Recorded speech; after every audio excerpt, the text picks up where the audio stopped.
I have no time for any of this, but I want to tell you that I was taking notes on the things that we're doing or not, and I thought there was a lot of good advice, but I also found myself feeling very, very tired of so many problems and so many ways of looking at problems. And I was thinking that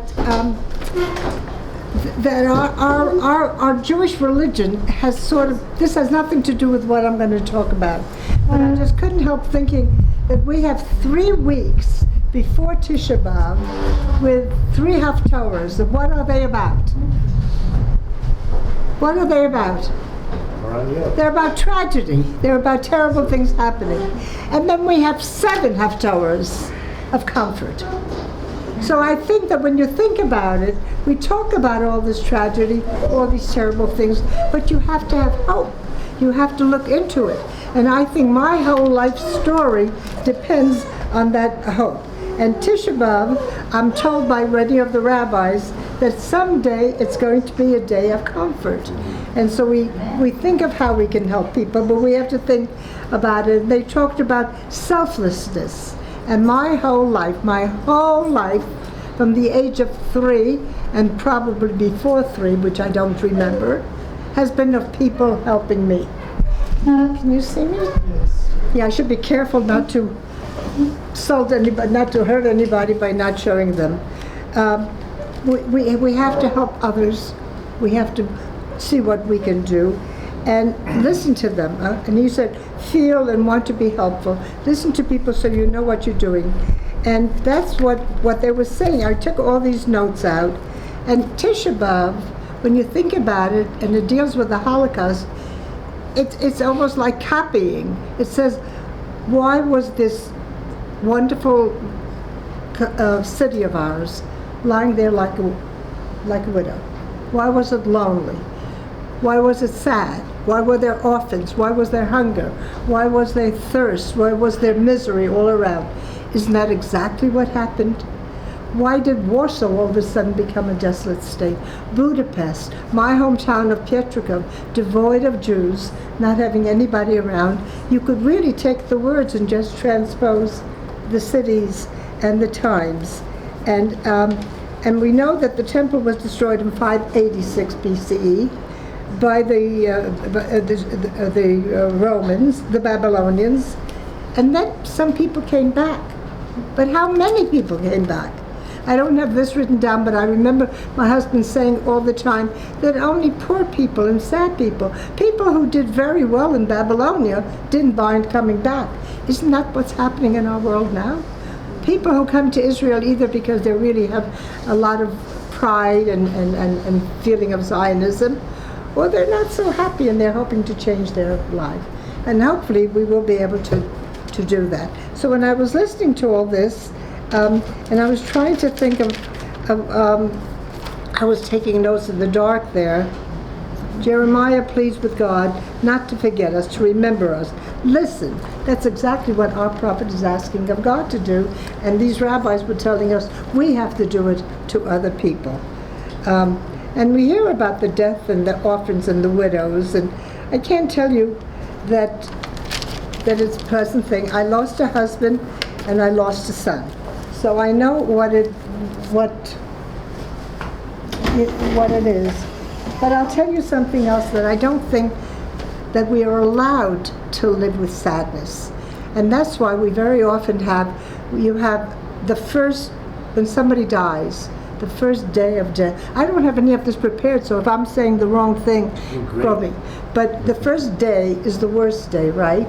And then we have a week of Shiva, where you're not allowed to wash and you're not allowed to do this and that and the other thing. We know all about this. And then it's a little bit less. We have the month, a little bit less. And then we have a year. And I think we have to think about it.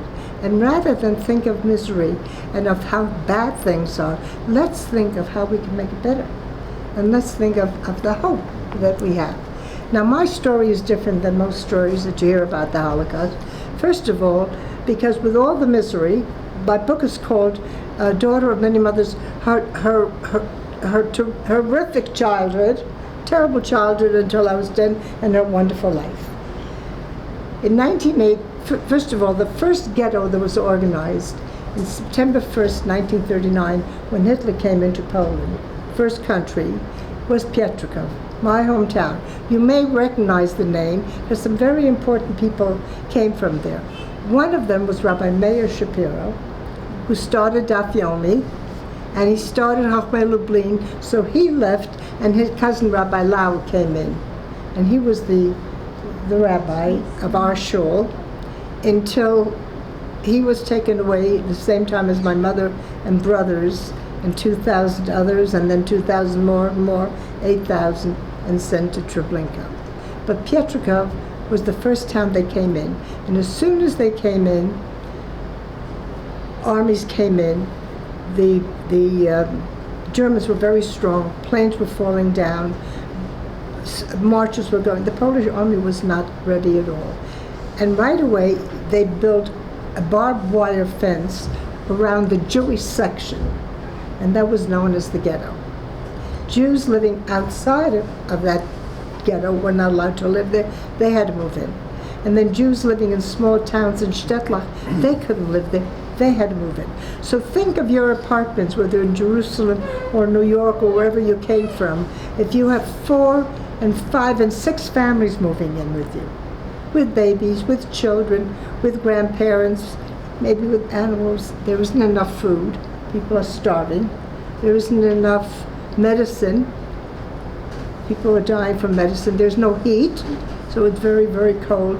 Think about the Ukrainians, where the first day when they went out, they were sitting outside, they didn't have anything there. My story is different because 1.5 million Jewish children were killed. 1.5 million Jewish children were no longer there, and I survived. That already makes me very different. How I survived? Purely by miracles. I can tell me every step that happened, and I have proof now, which I didn't for a long time. Not until 1989 did I find my birth certificate. Until then, I didn't even know how old I was. I found my parents' marriage license, and Rabbi Meir Shapiro was their rabbi who married them, which told me that they were Jewish and religious, because he would not have married them had they not been part of his shul. I found my home. I found the factory that I lived in. I found that I was a boy and I was a girl. I found lots of things which I will prove to you. My story is different because most children who did survive did so by being saved by Christians, by being baptized, or in monasteries and nunneries and hiding on false papers. Very few children went through the ghetto, slave labor camp, various concentration camps. I was liberated from Bergen, Belsen. And we have a surprise at the end of when I speak, because every time I speak I need to find something new. And today, as I was thinking of what to say, this idea came to me, and I think you're going to be very moved by it. My story is different because if you lose your mother and your father and your brothers and the rest of the family, you have nobody. You're left alone. That was not me. That's where that word selflessness comes in. There were always people, no matter how hard it was, in the ghettos and the camps and the work camps, who helped me. My story is different because it has a happy ending. I came to America. I was adopted by a Jewish, Zionistic, conservative American family who gave me a very good life. I started from scratch. I didn't know how to read or write or tie my shoelaces. When I got older and I went dating, I married this most wonderful man, Rabbi Quint, who was a lawyer and a rabbi. And every morning when he got up and he said his Modani, he thanked God for saving me and thanked me for marrying him. And he wrote me notes every single day, and many of them, not many of them, because I've got books of galore here, every day, and specifically for every Parsha and Haftorah and Yontif. He didn't think that I could ever find the page, and he wrote it for me. And you know what? I never looked for the page because I knew I'd get that note. And all the women in shul knew that he would go, you know, on Rosh, we would sit upstairs, the women, and he would say, when I came in, the art scroll show 257. So everybody knew where we were, if we were. He was a wonderful man. He wrote all those books, And most of the Yiddishkeit I learned from him. And my parents, who were conservative Jews, became Orthodox Jews because they wanted him to eat in their home and to do things like that. So my father started wearing a kippah all the time and going to shul and doing things. Okay, let me start from the beginning. September 1st, 1939, Hitler comes in. I was living in this house. I found the house 1989 when I went back to Poland for the first time. I was terrified of going back, but my husband encouraged me in ways. I think that this may be a little hard for them. Is that better? And now everybody else? We have to take care of each other. My hearing is not great. Well, let's come closer. I want to also. Yeah, okay. But I lived in this house. I'm the door of the house. In 1989, when I went back, we were thrown out in 42. You know what I found? A mezuzah. A mezuzah is still on the house. It's been painted over many, many times, but there it is. We were told that the Polish people wouldn't let us in, but if you would bring dollar bills and chocolate bars and coffee, you could bribe everybody. So we did. This woman let us in, and I found that she had a very similar china closet to mine. You can see a lot of gifts there that we got in silver for my husband's classes. I don't know whether things in this closet belonged to my mother. I also didn't want to get them back, but she told me about my father. I found that she had a beautiful parquet floor and a beautiful stove and terrible, terrible stairs. Now when I show you this beautiful, why do you care that it's a beautiful floor? Because besides my mother having a ketubah, which is a Jewish object, my mother was way ahead of her time in 1930. I'm talking as if I knew who she was. I wasn't even born. But she had a prenuptial agreement. Wow. Prenuptial agreement where she said she had furniture and she had silver and she had all these different things and money and jewelry, which probably helped because in the ghetto, when you couldn't get food, maybe she was able to sell some of her jewelry or her shoes or her fur coat or whatever. I don't know, but we didn't stop. One night, in the middle of the night, banging down at the door, yelling, "Raus, raus, schnell!" German and Ukrainian soldiers came in, and they said, "You've got 10 minutes to pack up whatever you need and get out of your house." Now you have to know you're getting out forever. Maybe there's a earthquake outside, maybe there's a flood, maybe there's a fire. What would you take in 10 minutes, the most precious things in your life? Anybody? Pictures. Pictures. Who said that? Who said pictures? Well, I would agree with you with pictures, but rather than take the pictures, maybe you want to take the baby. or maybe the Torah, or the pictures of a Bible, or maybe you want to take food, just to get practical. Maybe you want to take warm clothes. Maybe you want to take your affidavits, and those will have your pictures in them. I've got pictures all over, so I agreed with you. But when you're thinking of life's body, and besides, if you're going into a camp, where are you going to put them? But I'll tell you what happened to my pictures. Everybody took whatever they had. Some people had things waiting. Other people just stuffed them into pillowcases or anything, and we had to run down these stairs. And if somebody fell, other people fell on top of them. We were brought into this big square. This square used to be a great place, Erev Shabbos, because wagons used to come, and you could buy vegetables and fish and meat and flowers and whatever you needed for Shabbos. Now it's empty. 2,000 people were brought in, and from here we were chased and beaten until we got to the Bet Knesset. Do you see the Magen David on the bottom of that shul? That was Rabbi Lau's shul, and before him, Rabbi Meir Shapiro.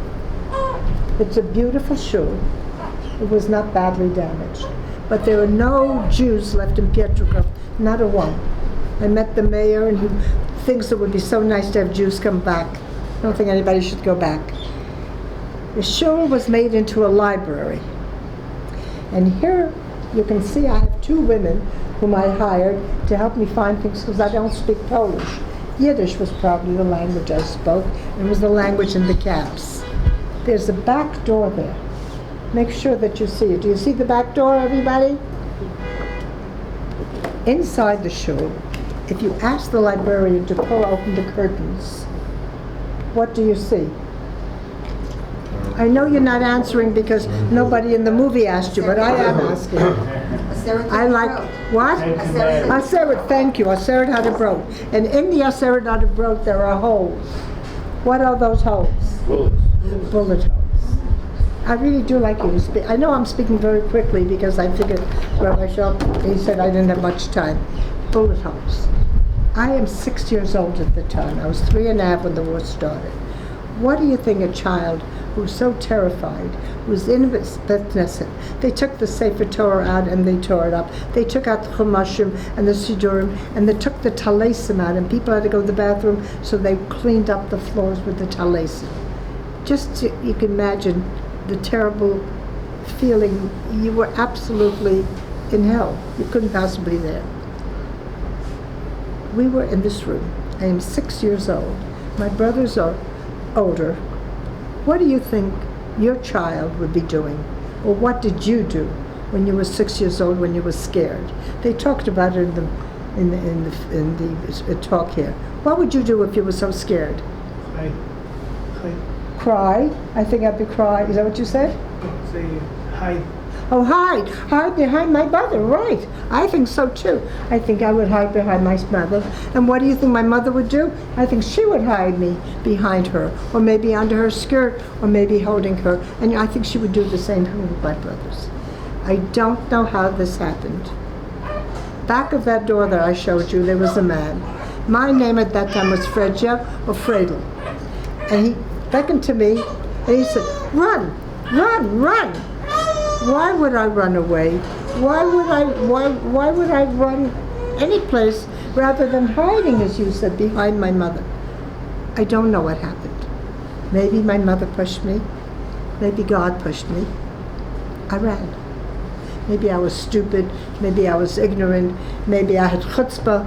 Maybe God was watching me. I don't know what happened. All I know is that I ran out. Maybe they didn't see a little kid go like that because there was so many people going around, and the Bet Knesset was big, but 2,000 people couldn't get in. As the ones who couldn't get in, they took out in the forest. They had to dig ditches and they were thrown there. I never saw my mother and my father and all those people again. They were taken to Treblinka. That's me on one of the trips that I went there. There are 17,000 stones to remember 860,000 people who were murdered in Treblinka, including half of my hometown. And this is a picture of one of my hometown, which is Pietrkov, and it has a yahrzeit candle. Nobody's buried under there. The people were put into the gas chambers. I'm not this way too. I'm sorry? I don't think the people on this side saw it. Picture. Which picture didn't you The see? last one. Hold on this side. Pietrkov. I'm sorry. Do you want to come closer? Oh, I'm okay. Yeah. I'll show it to you afterwards. There's the yahrzeit candle to remember. People come and say things. I've been on many trips where we have all kinds of things to remember. But I never saw any of those people. They were all gassed. I'm not going to go to a lot of description because we don't have much time. This man who told me to run, don't even know exactly who he was. He took me to my father, who was working in a slave labor factory. He was taken to a factory. You were lucky if you were working, because then the rumors were flying that the Germans were putting gas chambers and shooting people and throwing children out. If you worked, if you'd be needed, maybe this wouldn't happen. But nobody believed those rumors because Germans are cultured, civilized people. Unfortunately, we found out all those rumors were true. This man took me to my father. My father saw me, he hugged me, and he kissed me, and he was very happy to see me, and so are the other men around there. But this was a man's camp. Girls were useless. Boys under the age of 10 didn't have much need. Boys over the age of 10 could work. My father said, from now on, Your name isn't Fredja, it's not Fredel, it's Freud. You're not 6 years old, you're 10 years old. And you're not a girl, you're a boy. Say it so you remember it. I'm a boy, my name is Freud, I'm 10 years old. I'm 10 years old, my name is Freud, I'm 10 years old, I'm a boy, and my name is... Say it, so you will always remember who you are. You all remember? I'm a boy, my name is... All the men who were around me. And everybody tried to help me. And when people talk about being selfless, and people talk about helping, I can always say, even though they say in the concentration camps everybody was out for themselves because they wanted to survive, for me it was very different. We worked very hard. There were big German Shepherd dogs. There were people being beaten. If a dog bit you and if you couldn't lift your arm, they would shoot you because the whole purpose was for you to work. As much as we worked, as much as we tried, one day the Allies were getting close. Who were the Allies? The Americans, the British, and the Russians. When they were getting close, Germany wanted to hide everything they had done. So they wanted to send everybody out of the extermination camps and concentration camps. There were 6 extermination camps, I'm not asking. Auschwitz, Majdanek, Sobibor, Chelmno, Belsen, and Treblinka. Where were all the camps? Poland. In Poland. Why were they there? Most of the Jews, 3 million Jews, out of the 6 million lived in Poland. They wanted to get rid of them. One reason. All the train tracks led in, another reason. And then the Polish people were the kind of people that didn't mind seeing full trains coming in, like this, and empty trains leaving. We were brought into these trains. 80 to 100 people were put into these trains, and we were transported from Poland to Germany.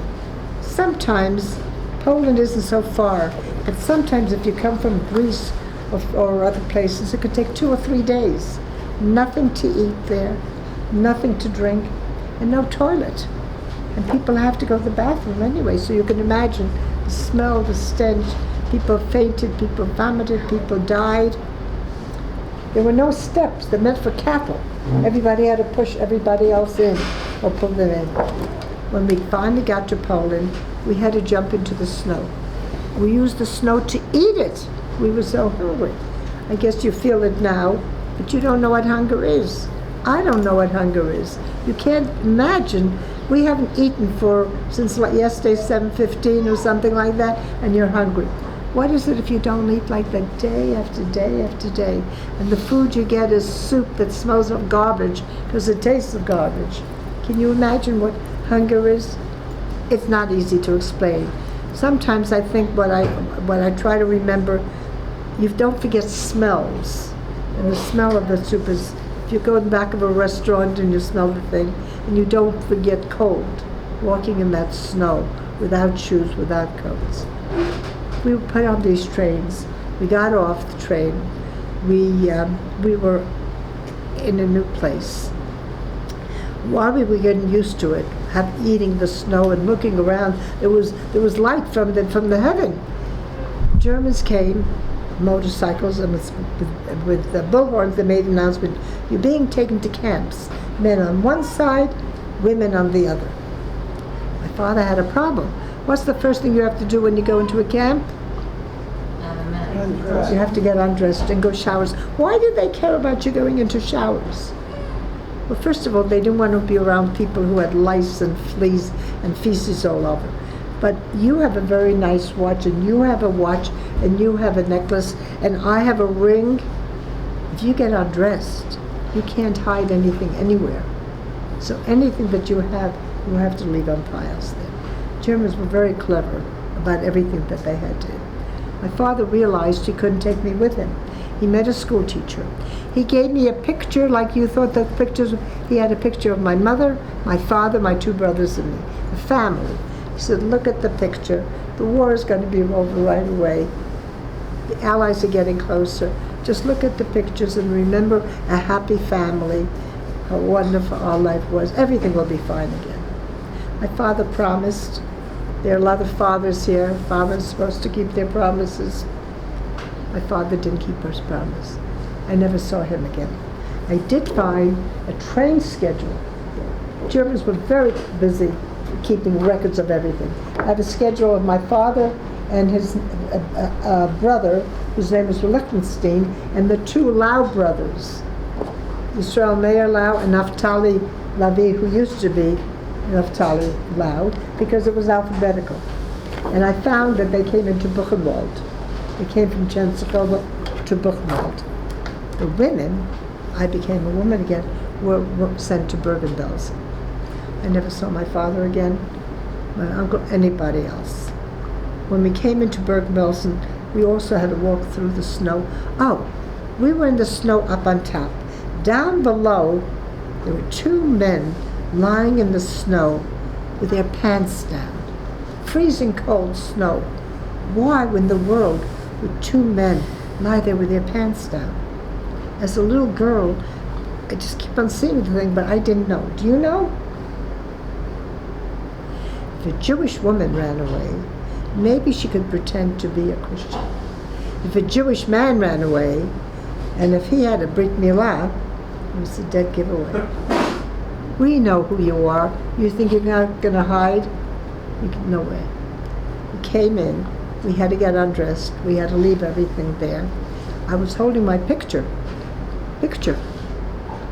One of the soldiers thought that maybe I had a diamond, maybe I had money, maybe I had something valuable. Picked up my hand, tore it up and threw it away. To him it was garbage. Didn't mean anything. To me, do I look like my mother? I look like my father? Were they tall? Were they short? What color I know nothing about any of my family. We came out there, and every woman, five women, would get a blanket to cover themselves. And by the time we came in 44, and by the way, Auschwitz and Majdanek were liberated in January. They mentioned that in the film, whereas Bergen-Belsen wasn't liberated till April. You know how many months, how many people would have died, and the women would get blankets and some sort of old dress to wear, and maybe clogs, and we'd go into barracks and sleep on the floor with lice, with fleas, with rats, with every kind of dirt you can possibly imagine. Every day, hundreds of people died. The women would take their blanket, put a body into the blanket, and throw the body out. When you read Eicha, and you read about dead bodies all over, this is a picture of it many thousand years later. Here you are, lying around, and later on you'll see something else. One day I was very sick with typhus and diphtheria. Now here I'm telling you, I'm a child who doesn't know how to read, never went to school. How do I know I had typhus and diphtheria? I'll prove it to you. Everything that I'm telling you I have proof of. I was very sick, and somebody helped me to go outside. It was better to be in the cold with other dead bodies and living bodies than dying in those filthy barracks that were there.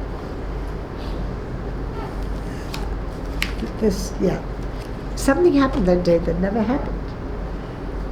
Soldiers came in wearing different uniforms, speaking a different language, and they made an announcement. We are the British Army. We have come to free you. You're free. The war is over. You can go home. You can do whatever you want. Go home. Go home. Where do you want to go? I don't know where home is. I don't understand his language, the British people. I found it hard to understand some of the rabbis too, by the way. I didn't understand a word that they were saying, and the British had a very hard time. First thing they tried to do was feed people. 14,000 people died because they ate too quickly or the wrong food. You have to be very careful now. Then they buried. In every religion, you're supposed to have a little bit of decency, a little selfishness to bury people. It's supposed to be a very big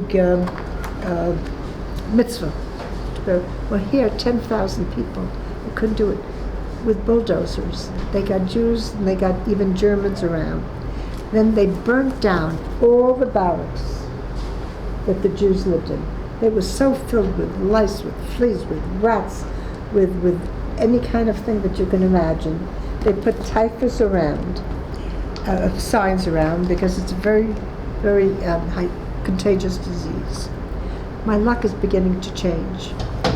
I don't know if I prayed to God. I'm not sure that I knew of a God. As a matter of fact, I'm quite sure I didn't probably know anything about being Jewish or praying or God or knowing why anything is happening or questioning God.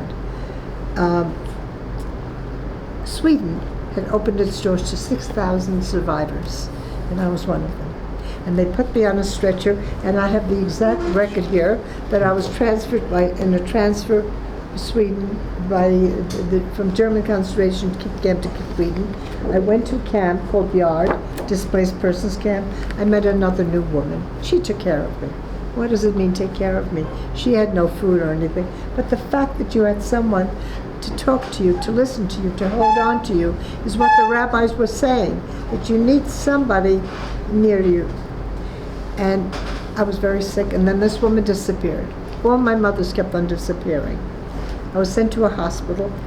Here is my record, 1945. I had diphtheria and typhus. Can you imagine? A Polish couple, a beautiful Polish couple, came to visit me while I was in the hospital. They brought me candy, they brought me a doll, they brought me clothes, and they asked me if I wanted to be their daughter. I wanted very much to go with this couple, but the people around me said that I was Jewish. I didn't know what it meant to be Jewish. I don't remember my mother lighting candles or having Pesach or my father making Kiddush or Havdalah. I don't remember any of this at all. But they said that I was Jewish, and all the Jewish children would go and be taken to Palestine. In Palestine, I would meet my mother and my father and my brothers. I didn't know they were all dead. Now, please answer me. Why did I say Palestine? What is that? Pre-1948. 1948. This was 1945. There was no Israel. We didn't have it, thank God. In 1945, we had no country, we had no army, we had no one to talk for us. None of the people in the world would open their doors for us. We had no friends all over. Thank God, we have a state. I don't know what to say about thank God we have a government. Yes, I thank God, but I wish that God could make us give the little bit of unity that we need, a little bit of understanding, because we're killing ourselves. We don't need enemies to kill us if we are destroying ourselves. And right now, I must tell you, I am worried of what's happening to us, because there's such a terrible kind of thing. Anyway, I didn't go with these people, coming back to my life. I went to go to Palestine. Thank God it's now Israel. I was this camp. This is me on the bottom. I'm with other children waiting to go to Palestine. In the house that we lived in, the children who were going to go to Palestine, on the other side, there were lucky people who had brothers, sisters, somebody who would sponsor you from the United States. Somebody had to sponsor you. Just the migrants now, you couldn't come in unless somebody said that sponsored you. I met a woman, Anna, when I went to this group. Her name was Anna. She had two children, Sigmund and Fanny. Fanny was 9.5 years old. Her brother, David, had gone to the United States before. He sent her 3 passports, tickets, affidavits, all the money, everything she needed. And the Druckingham was the ship, and they were going to go to America. I was waiting to go to Palestine. God had a different role for me. This little girl, Fanny, died. Her mother had the passport. She had all the other papers that she needed, and I had the muzzle. And she asked me, would I like to be her daughter and go with her to America? Everybody said I should go there. I was so lucky. And from America, I could always go to Palestine. But going to America was a blessing and a gift. My name now is Fanny. Remember, I was used to changing my name all the time? Remember, I told you I was born in Pietrków, Poland? No. I was born in Germany. I was born in February. Everything about that child, my picture was put into a passport, and I became that child. And we came on a ship, and I got a new outfit to wear. The psychiatrist the other day asked me what I remember about the ship, and I said, I had a green outfit to wear, and there was food. And she said, don't you remember all the bad things you talked about? No. I'm lucky enough to have the capacity to look at my green outfit that I have now, that I have something warm to wear, and she was quite surprised that I didn't talk about all the bad things that you take along with you on there. And we came to America, we saw the Statue of Liberty. I thought I'd live in the big skyscrapers because everybody lived in big houses, they said, in America. They took us to Lyndhurst, Long Island, and they had a family. We had chicken soup and chicken and everything Friday night. Life was wonderful. And in the summertime, we had come in April. In the summertime, we went up to the Catskill Mountains. People know where Catskill Mountains are? Anyway, a lot of people to the board. You went there. And I went to a day camp. And I learned English. All the children say man, say woman, say chair, say film, say... Every day I learned new words. I learned to go swimming. I learned to ride a bicycle. I had all the food I wanted. Everything was just wonderful. One day, Anna, my new mother, disappeared. And it wasn't so bad, because all the women were like mothers, and everybody was always helping me, and I had food, and I had drink, and I went swimming and all that. But one day, the family came back looking very sad. They said, come with us. And they took us to Farmingdale, a cemetery. My new mother, Anna, had died. Apparently she had been bitten by a rat or some sort of poison. And I never saw a cemetery. I didn't know people were buried there. In Bergen, Belsen, they just threw them out, and you went back to see, did they leave a piece of bread or something. There was one hole, and everybody was crying, except me. I wasn't crying. Maybe I didn't know you're supposed to cry when somebody dies. Bergen, Belsen, they didn't cry. Maybe I didn't know how to cry. Maybe they thought that I didn't love Anna.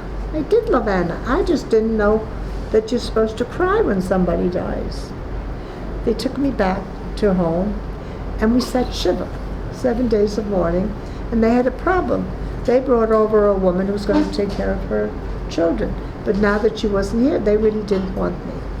What do you do? One of the people there, Rabbi Goldberg, knew these two people, Leah and Jacob Globe, who lived in Brooklyn, who had no children, and had tried, like the man was talking about his wife they went also traveling all over. They didn't. They were 46 years old. I was almost 10, 9 and a half, 10.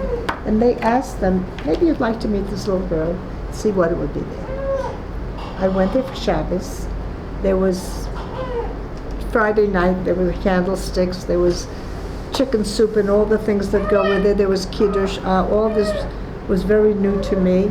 And the next day we went to shul, and in the afternoon we played some games, and guess what they asked me? Would you like to stay and be our daughter? And you know by now, my answer was always. They changed my name. My name that started of being Fredja, Fredel. I was a boy, was Froim. I was Fanny, they changed it to Francis. Fredel means joy. Joy in Hebrew means Rena. He says, from now on, we're going to call you Rena, and you're going to be our Rena for the rest of your life. And without going to many things, they gave me a wonderful life. And as I said, we had a Jewish conservative life. My husband came along, and we have, thank God, my husband gave me 4 children, Leah and Hara, 22 grandchildren, and as of now we have 46 great-grandchildren, all of them living in Israel, all of them Shomer Shabbos, and thank God this. In 1981 there was a gathering of Holocaust survivors. We were living in Brooklyn, and my family said, why, we never look for anything. We never talk about the Holocaust. Why don't we go, and maybe somebody else survived. So we came, and Yiboneh Homa, you put up papers, and they had the first kind of computers, and you put your name in and you try. Nobody ever heard of me. I didn't hear of them. It's like we never lived. I wrote to a place, if anybody needs to find information, an amazing place called Arlson, which is an international tracing bureau, and they wrote back to me, my name, where is it? Yeah, my name was Fredja Lichtenstein. I was born in Pietrogov. Forget that I was born in Germany, but that's what my passport says even now. My parents' name were Isaac and Sarah. The various camps, everything that I told you. I was in Sweden, child adopted in America, case closed. So now everything that I told you, I have proof of. Because for a while I really doubted, what I had said. And when I went to Poland, I found my birth certificate. This is a picture of me. When we came back, my children, they needed some children to be the Dor Hemshech in Yad Vashem, and I see the rabbi saying I have to get going. So I just want to tell you real fast. Let me just add. So Rena told us that she has something special to end with, and I don't want to miss out on that. So Okay, do that. You have to lead up. You have to lead into it. Okay. So there was a Reverend Hardman, who was the chaplain, the chaplain from Britain, who came to Bergen, Belsen in April '45. He was a Jew. Please show the movie. I don't think it needs explanation. If it does, I'll show it to you when you're eating. Oh. I just found this afternoon. Okay, this is the original footage. Yes. Of the survivors. But I found it on YouTube. Of Bergen, Belsen, singing Hatikva. Don't tell them. Sorry. He's going to tell them. I spoke so quickly, so we'd have. I just wanted you to know while he's doing this, the President Biden gave me a kiss. Rena, can you show the picture again? President Biden gave me a kiss. The day before the Jewish Sabbath. Something like half the surviving prisoners at Belsen were Jews, and the Jewish chaplain for the British Second Army, the Reverend L.H. Hardman, held an eve of the Sabbath service in the open air in the midst of the camp. It was the first Jewish service that many of the men and women present had taken part in for 6 years. Probably the first Jewish service held on German soil, in absolute security and without fear, for a decade. Around us lay the corpses, if they had not been tried to clear away, even after 5 days. 40,000 or more had been cleared, but there was still 1 after 1,000 around.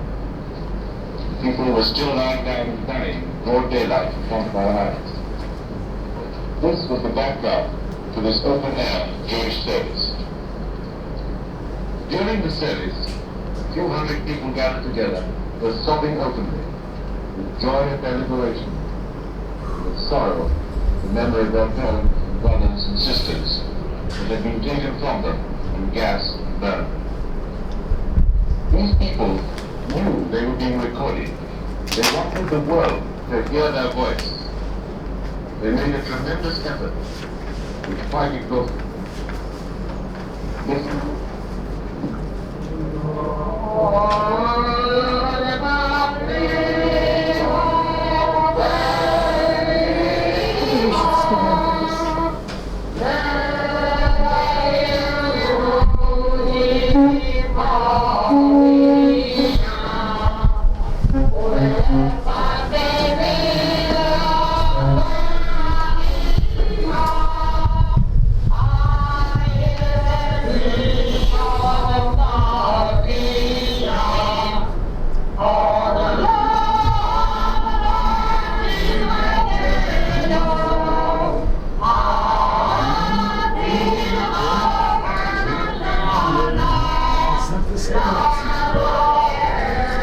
Different words.